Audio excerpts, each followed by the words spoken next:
सबके सहयोग के बिना पर्यावरण की सुरक्षा असंभव। सीएम योगी आदित्यनाथ आज गोरखपुर में राष्ट्रीय स्वच्छ वायु कार्यक्रम में बतौर मुख्य अतिथि के रूप में पहुंचे। इस दौरान उन्होंने कहा कि सहभागिता के बिना पर्यावरण को शुद्ध नहीं किया जा सकता। पर्यावरण को प्रदूषित होने से बचाने के लिए हर स्तर पर काम करना होगा, चाहे वह वायु प्रदूषण हो या जल का प्रदूषण हो, सबको मिलकर काम करना होगा। कार्बन का उत्सर्जन कम करने में भी पर्यावरण को बचाया जा सकता है। सरकार अपने प्रयास कर रही है, लेकिन लोगों को जागरूक करके इस पर तेजी करके नियंत्रण की जरूरत है। सीएम योगी ने आगे कहा, प्रकृति सबकी आवश्यकताओं की पूर्ति कर सकती है। हम सभी को प्रकृति को बचाएं, शुद्ध बनाएं।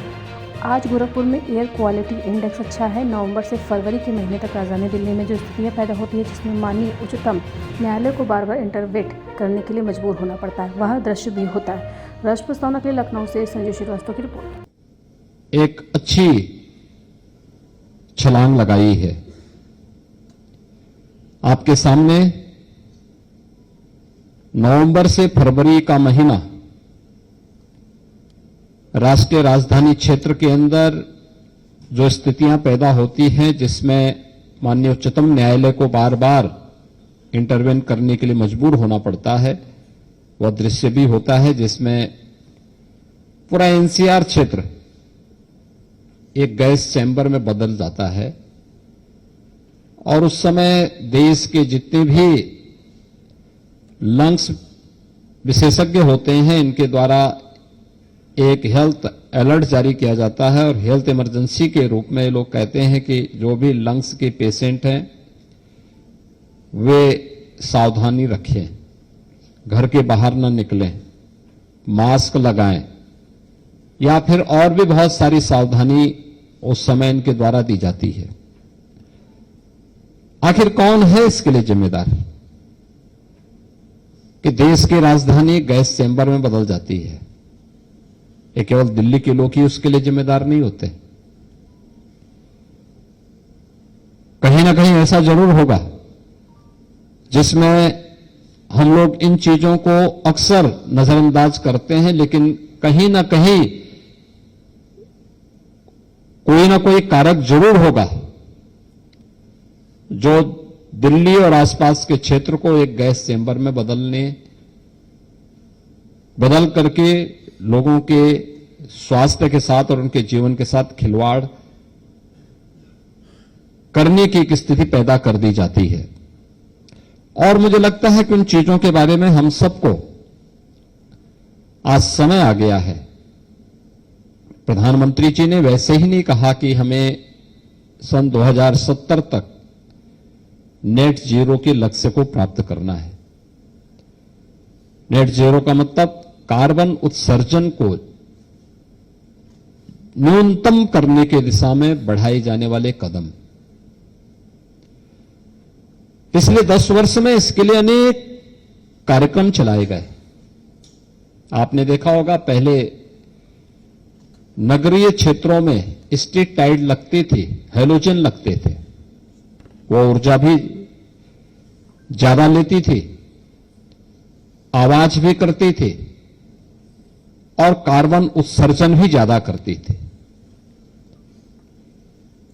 कहीं लाल लाइट लग जाती थी, कहीं पीली लाइट लग जाती थी, कहीं पर किसी अन्य कलर की लगती थी और ऊर्जा की खपत बहुत ज्यादा होती थी। उसमें कीड़े मकोड़े भी आते थे, वे जलते रहते थे, उनसे भी आपने देखा होगा कितनी बदबू, उसके सामने उसके नीचे कोई खड़ा हो जाए बहुत बदबू होती थी। लेकिन हम लोगों ने 2017 में प्रदेश भर से 16 लाख हैलोजन लाइट को हटा करके उसकी जगह एलईडी स्ट्रीट लाइट दिया। आप आश्चर्य करेंगे कि पैसा हमने एक भी खर्च नहीं किया। हमने ईएसएल को ये जिम्मेदारी दी कि वह ये जितने भी हैलोजन हैं इनको हटा करके इनकी जगह एलईडी स्ट्रीट लाइट लगा ले और इसको 7 वर्ष तक इसके रखरखाव की जिम्मेदारी वो ले। पैसा हम नहीं देंगे, एनर्जी में जितनी बचत होगी उसका जो डिफरेंस होगा उसको आप ले लीजिए। और वे सहमत हुए। उन्होंने सभी 16 लाख एलईडी स्ट्रीट लाइट हटाकर एलईडी स्ट्रीट लाइट बदली हेलोजन हटा करके। आपने देखा होगा कि आज भी हमारे नगर निकायों में प्रदेश के अंदर लगभग 1000 करोड़ रुपए की प्रतिवर्ष बचत होती है इसके कारण। यानी जो पैसा हम केवल ऐसे वेस्ट कर दे रहे थे, जिसकी कोई कीमत नहीं होती थी, जिसको हम ये मान करके चलते थे कि चाहे पैसा सरकार दे या बिजली कंपनियों पर इसका बोझ पड़े, और बिजली कंपनी कहां से देंगे, वो भी सरकार को ही उसके कर्ज को चुकाना पड़ता है। या आप एक ईमानदार करदाता को मजबूर कर देते हैं, जो टैक्स पेयर है उसका शोषण कर रहे हैं इसके माध्यम से, कि ज्यादा पैसा आप उससे वसूल कर रहे हैं, उसका दुरुपयोग होता था। आज कम से कम नगर निकाय इस 1000 करोड़ रुपए की का उपयोग, इसका सदुपयोग अन्य सुविधाओं को देने में कर सकते हैं, ज्यादा बेहतर सुविधाएं देने में कर सकते हैं। एक प्रयास वहां से प्रारंभ हुआ था। और इसके उपरांत हम लोग कहीं जाते थे तो हम लोग देखते थे प्रधानमंत्री जी का अक्सर स्वच्छता में बहुत जोर होता था। आपने पहली बार देखा होगा देश के अंदर 12 करोड़ घरों में शौचालय बनाए गए। पहली बार आपने देखा होगा तो हम लोग देखते थे प्रधानमंत्री जी कहीं आते थे तो उनके चौपर के लैंड होने के साथ ही अगर आप कितनी भी सफाई कर लेंगे तो सफाई उसी समय सबके चेहरे को बेनकाब कर देती थी, क्योंकि जैसे चौपर लैंड करता था उसके साथ प्लास्टिक का कूड़ा अगल बगल इतना गिर जाता था कि कितनी भी सफाई करेंगे तो आपकी पूरे उसको वहां पे पर्दाभास कर देता था। तो मैंने 4-5 जगह देखा कि हमारे स्थानीय स्तर पर प्रशासन कहता था सब अच्छा है, साफ सफाई है, सब कुछ ठीक है, लेकिन अचानक जैसे उनके 3 हेलीकॉप्टर लैंड करते थे उसके साथ पूरा कूड़ा अगल बगल जम जाता था। तो मैंने तय किया कि भाई प्लास्टिक को, सिंगल यूज प्लास्टिक को हमें बैन करना है। हमने 2018 में मैंने बैठक की, कैबिनेट की बैठक में प्रस्ताव मंगाया, तो कैबिनेट के हमारे बहुत सारे साथी पहले कहने लगे नहीं साहब बैन नहीं करना चाहिए, इससे बहुत सारे लोगों पर प्रभाव पड़ेगा। मैंने 3 महीने के लिए स्थगित किया, फिर 3 महीने के बाद फिर आया, फिर वही बातचीत हुई। मैंने इस बार जबरदस्ती उस प्रस्ताव को पास कराया। मैंने कहा नहीं, ये पास होना है, और मैंने कहा इससे नए रोजगार के भी सृजन होंगे। इस दौरान हमने विश्वकर्मा श्रम सम्मान की स्कीम एक लागू करने की तैयारी कर ली थी, जिसके अंतर्गत माटी कला बोर्ड के माध्यम से जो लोग मिट्टी के बर्तन बना सकते थे उनको हम लोगों ने कहा भी इनको इलेक्ट्रिक और सोलर चाक हम देंगे। ये जो मैनुअल बर्तन बनाते हैं, तो मैनुअल बर्तन बनाने में इनको बहुत होगा, एक व्यक्ति एक दिन में 50 से 60 बना पाता है, लेकिन जब हम इनको इलेक्ट्रिक और सोलर चाक देंगे तो ये 400 से 500 बर्तन बना पाएंगे। मिट्टी हम फ्री देंगे और मिट्टी के बर्तन का दाम उतना रखेंगे जो एक प्लास्टिक के कप, गिलास या प्लेट के बराबर उसकी कीमत हो पाएगी। और परिणाम क्या रहा, वह उसको कंपटीशन करने लग गया। आज आप देखते होंगे किसी भी शहर में आप जाएंगे, और ठीक है कहीं पे कोई निकम्मा बोर्ड है तो अलग विषय है, लेकिन सामान्यतः आपको स्वच्छता नजर आएगी और प्लास्टिक कूड़े से लोगों को मुक्ति मिली है।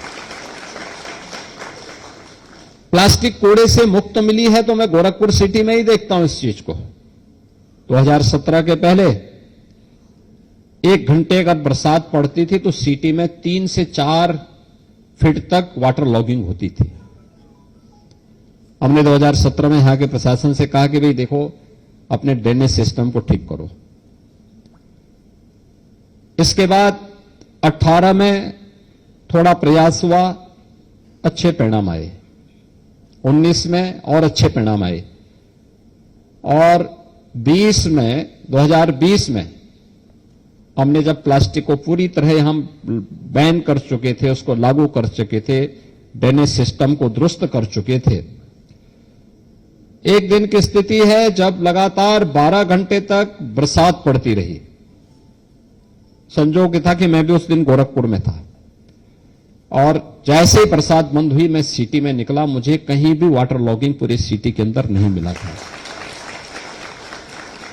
अर्बन फ्लड और स्टॉर्म वाटर की समस्या का समाधान भी हमें उस दिन मिल गया कि इसका कारक भी कोई बाहरी नहीं है, वह कारक भी हमारी स्वयं का लोभ है, जो हम प्लास्टिक के कप, गिलास, प्लेट, सिंगल यूज प्लास्टिक का उपयोग करते हुए उसे फेंक देते हैं, वही उसका कारण बनता है, लोग तबाह होते हैं।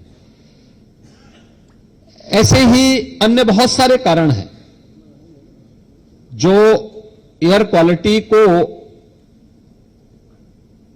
कहीं ना कहीं खराब करते थे।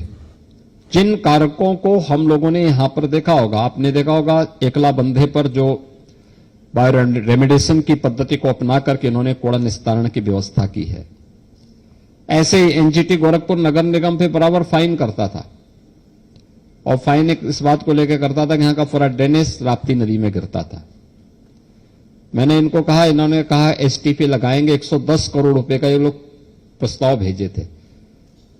तो मैंने कहा एक लगता है एक आदत हो चुकी थी लोगों की कि कोई स्थानीय स्तर पर कोई प्रयास नहीं करेंगे।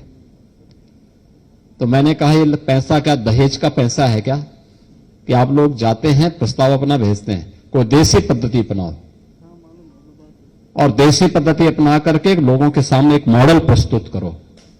और मुझे अच्छा लगा कि अभी वो और भी रिफाइंड हो सकता है जो पद्धति इन्होंने बनाई। हमने कहा भी पंजाब के अंदर अगर वहां पर एक संत के द्वारा एक पद्धति अपना करके एक नदी की शुद्धि के कार्यक्रम को आगे बढ़ाया जा सकता है, तो आप भी देसी पद्धति पर उस कार्य को आगे बढ़ाइए।